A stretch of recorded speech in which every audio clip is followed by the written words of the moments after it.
All right, y'all, welcome back to the show. It's Anti-War Radio. I'm Scott Horton, and our first guest on the show today is Jacob Hornberger. He's the founder and president of the Future Freedom Foundation. That's FFF.org. And, in fact, let me be more specific here. Check out FFF.org/blog for Jacob's regular writing there. How's it going? Hey, doing great. It's an honor to be with you. Boy, I hear nothing but good things about all the great work you're doing, especially from my colleague Sheldon Richmond. Yeah, you are one of his heroes for sure. Well, thanks. That's nice to hear. And, yeah, Sheldon is a great guy. And, you know, I've learned a lot about libertarianism from him, for sure. So he goes way back. Well, it's a mutual admiration society because all he tells me about is how he can't wait to listen to his latest podcast of your latest show. Well, the thing's getting out of hand now. I was doing 4 days a week, 2 hours. Now I'm doing 5 days a week, 3 hours, plus I'm doing some KPFK shows. So far, it's Friday. Now, this is the 16th interview this week, Jacob. Yeah, I really don't see how you pull it off. I don't see how you do the interviews. I don't see how you line up all these guests. Well, that's Angela Keaton gets all the credit for that. Well, that's incredible. She's the one that makes that part happen. If it was just me, I'd be interviewing you every week, and that's about it. Well, Sheldon tells me that you are fully prepped for each guest. In fact, that you know as much as the guest does about each subject. Well, we'll see about that. All right, here, let's try it. Harry Truman had to nuke Hiroshima because the Japanese would never surrender. And it would have cost 1 million American lives or more to invade their home islands. And nuking Hiroshima is fair retaliation for attacking Pearl Harbor. I sound like I know what I'm talking about? Well, yeah. It was 65 years ago today that the Butcher Truman dropped the first atom bomb on human beings, Jacob. Yeah, it was a war crime to the full extent. Americans don't want to face that. They operate under these little myths that are all ingrained in us from the first grade in our public schools. But this was an intentional targeting of civilians, of old people, of women, of children. And if an infantryman were to do something like that, like Bill Calley did, everybody would go after him for war crimes, but because they happen to be pilots, all of a sudden people look at it differently. It's no different. These were war crimes. Wars are supposed to be waged between soldiers, not the intentional targeting of civilians.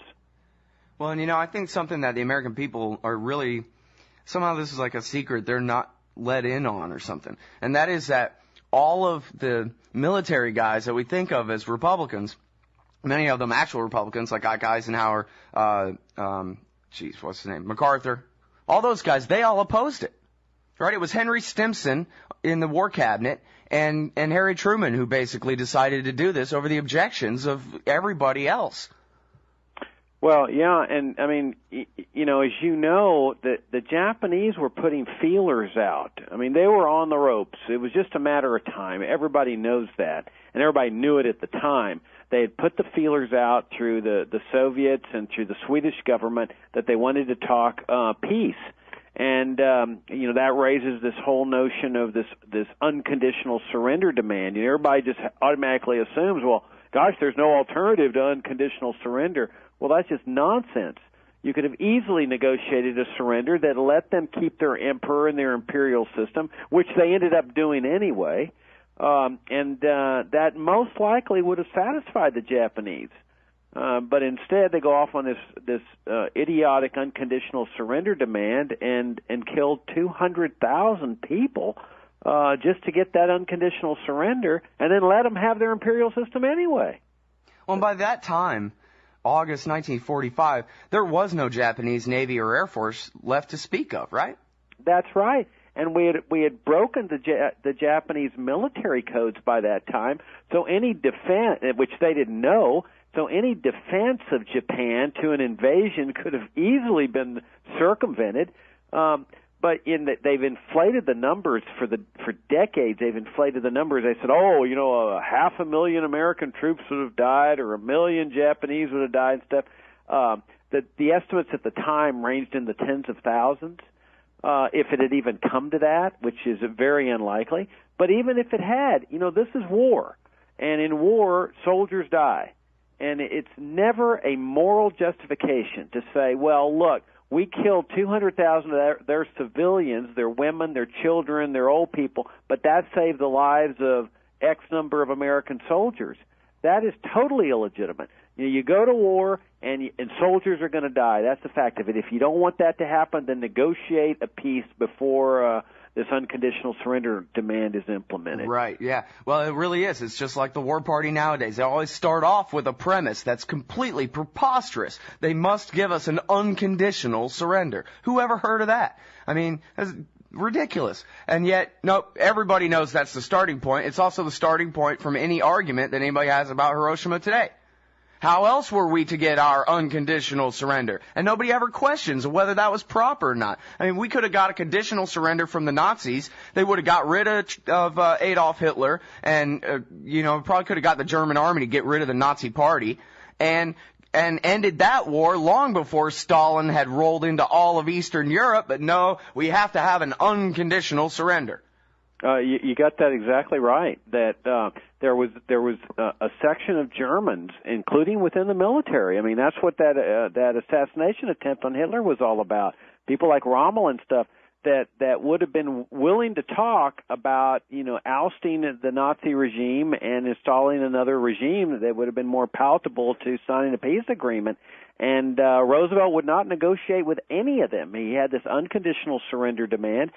And also, as you point out, if they had negotiated a peace that, let's say, even sent Hitler to Brazil or something, we could have saved all of Eastern Europe from the Soviets. But instead, no, they have this unconditional surrender demand. The Soviet Union, the communists are their allies. They end up delivering them all of Eastern Europe and East Germany, and then turn around right when the war is over and say, now we have to have a huge Cold War and a couple of hot wars and a huge military-industrial complex to fight what used to be our allies. Yeah. Here's something, too, that I think this is in Hiroshima and Nagasaki by Ralph Rako, which is a wonderful article at LouRockwell.com. That is where I learned this. That Harry Truman was asked years later, well, how come you didn't use 3? Because I think it took them still till the 12th or something before they surrendered, the 13th, I forget. And he said, well, we considered that, but I thought that, all those women and children. And so there he is himself admitting that, yeah, he knew that he was slaughtering, and that was kind of the point and whatever, not that he could have been ignorant of it, but the debate had always been framed before as, look, these were military targets, which was a lie, of course, both cities, Hiroshima and Nagasaki. And you know what? It's terrible, but you got to do what you got to do. But then later, in his own words, nah, we couldn't do it again because all those women and children, like 2 atom bombs worth of women and children, that's one thing. But 3, that might be pushing it. So it sounds to me like under Harry Truman's own standard, he ought to just be lynched on fire over and over again for all of eternity in hell. Yeah, that's an incredible story. I didn't know that he had said that, but obviously if he said it about a possible third bombing, the exact same principles applied to the first 2 bombings.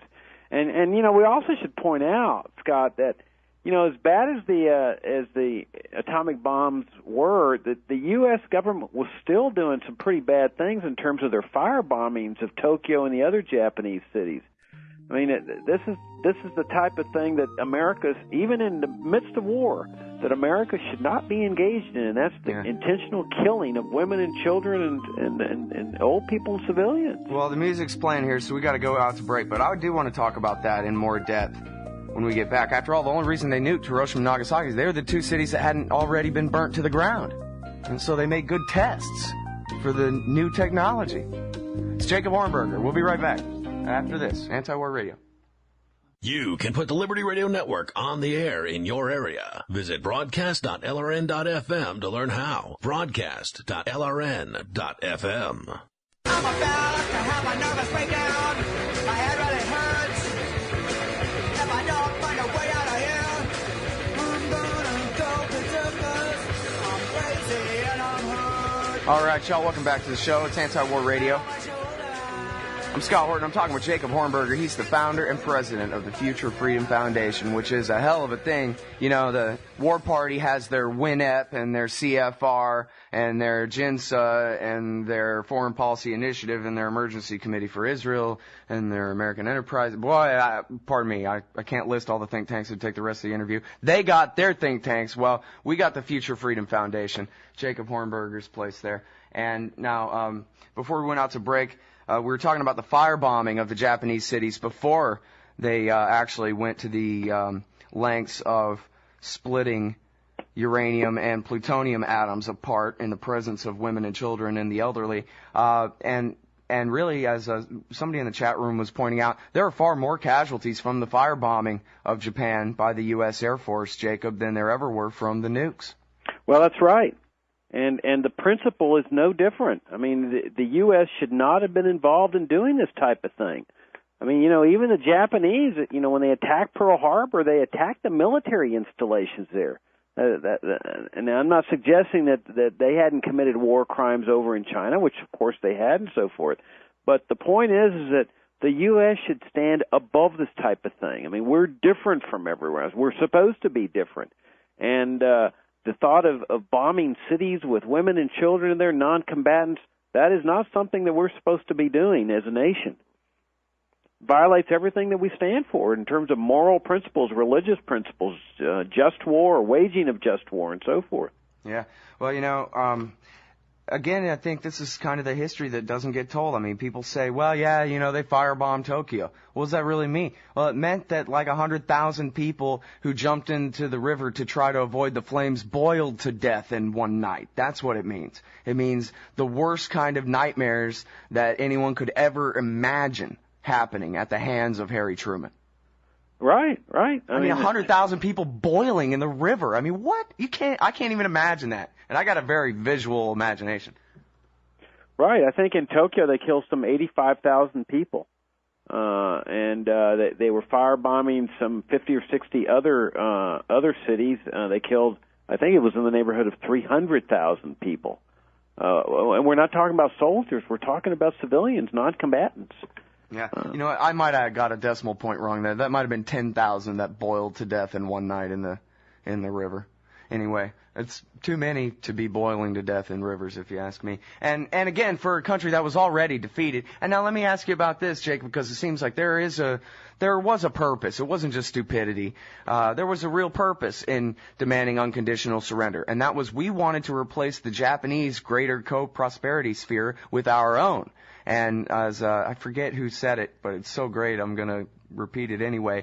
Hitler annexed Poland. America annexed the entire Pacific Ocean during World War II.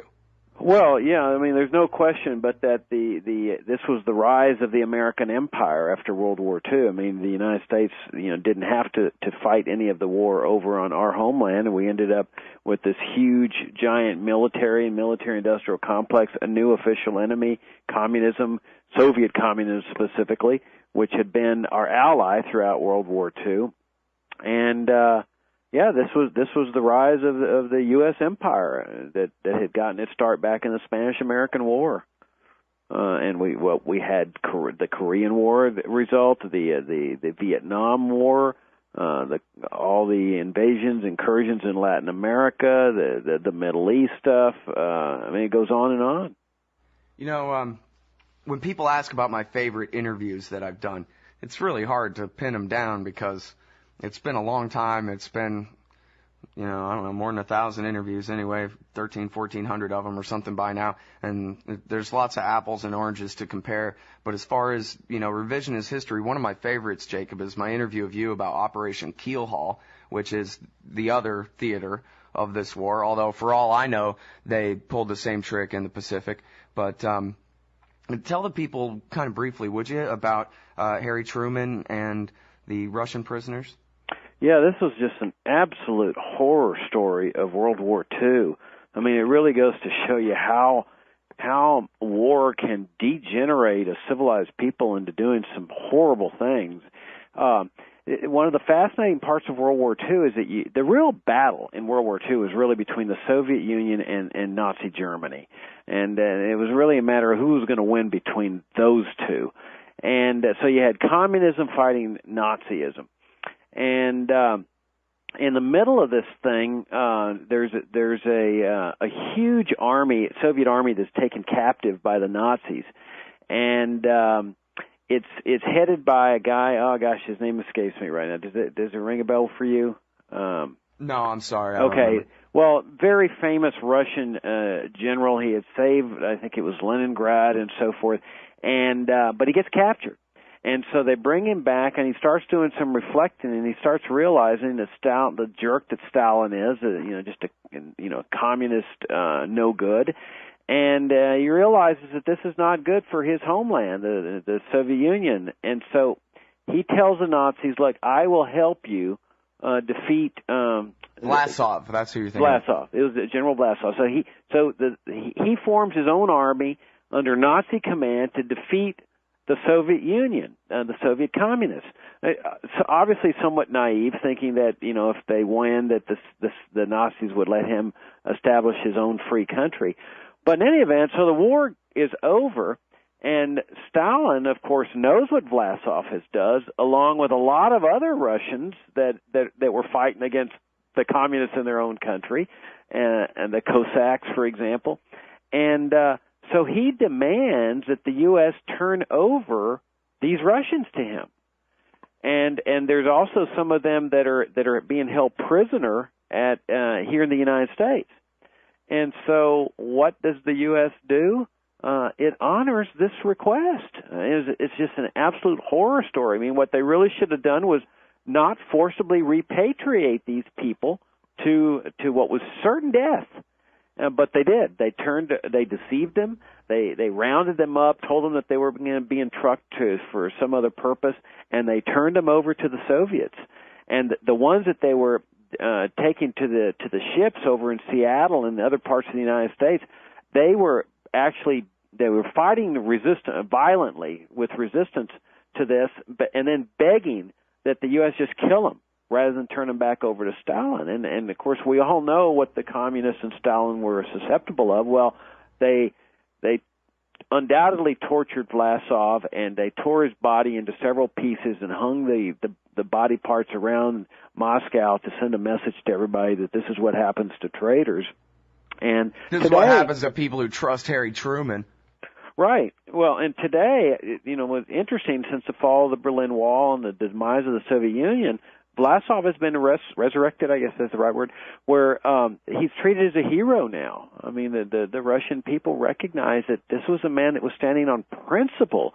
Yes, he was fighting against the government of his own country, but it was an evil government. He recognized that. And, of course, we ended up recognizing that it was an evil government, which was, of course, what the Cold War was all about. Right, and, of course, they were evil all along, and Stalin had killed 30 million Russians before Hitler had ever even come to power. Right. Or at least during the same time that Hitler was coming to power. Right, and that shows you, that the other real horror story of World War II, that, Great Britain and France declare war on Nazi Germany for invading Poland, when actually the Soviet Union invaded Poland at about the same time, a couple weeks later, pursuant to the agreement they had. But the idea was that we've guaranteed Poland that we're going to bring them freedom. Well, what happens at the end of World War II? The Americans are celebrating, the British are celebrating, the French are celebrating. Well, the Poles are not celebrating, because while they've been freed from Nazi control, they've been turned over to the clutches of the communists and stayed that way for the next 50 years. That's why they don't celebrate World War II like the U.S. and the Brits and the French do. Yeah, and meanwhile, a border conflict between the Soviets and the Nazis inside divided Poland is, without the deal that the Nazis and the Nazis cut with the Soviets in order that they could take the time to deal with Britain and France first, there would have been a war between the dictators quicker. And instead of going to the West and destroying all the Western democracies and killing all the people that died in Denmark and Belgium and France and the rest and on down into Southern Europe as well, he'd have just gone east. And the way I think it would have happened too, Jacob, which this is just making stuff up because you can't go back in time, but I think the Nazis probably would have been able to destroy the Soviet Union, but then they would have been destroyed, attempting to occupy Russia. And, of course, the ideology of Nazism couldn't outlive Hitler anyway. And, boy, things could have been a lot different and a lot better. And especially that Keelhaul, though, that's the greatest treason, taking 2 million prisoners and sending them back to Stalin to be executed. That's as bad as Hiroshima right there, if you ask me. All right, well, hey, thanks. I really do appreciate your time on the show. Thank you, Scott. Keep up the good work, man. All right, everybody, that's Jacob Hornberger. He's the founder and the president of the Future of Freedom Foundation.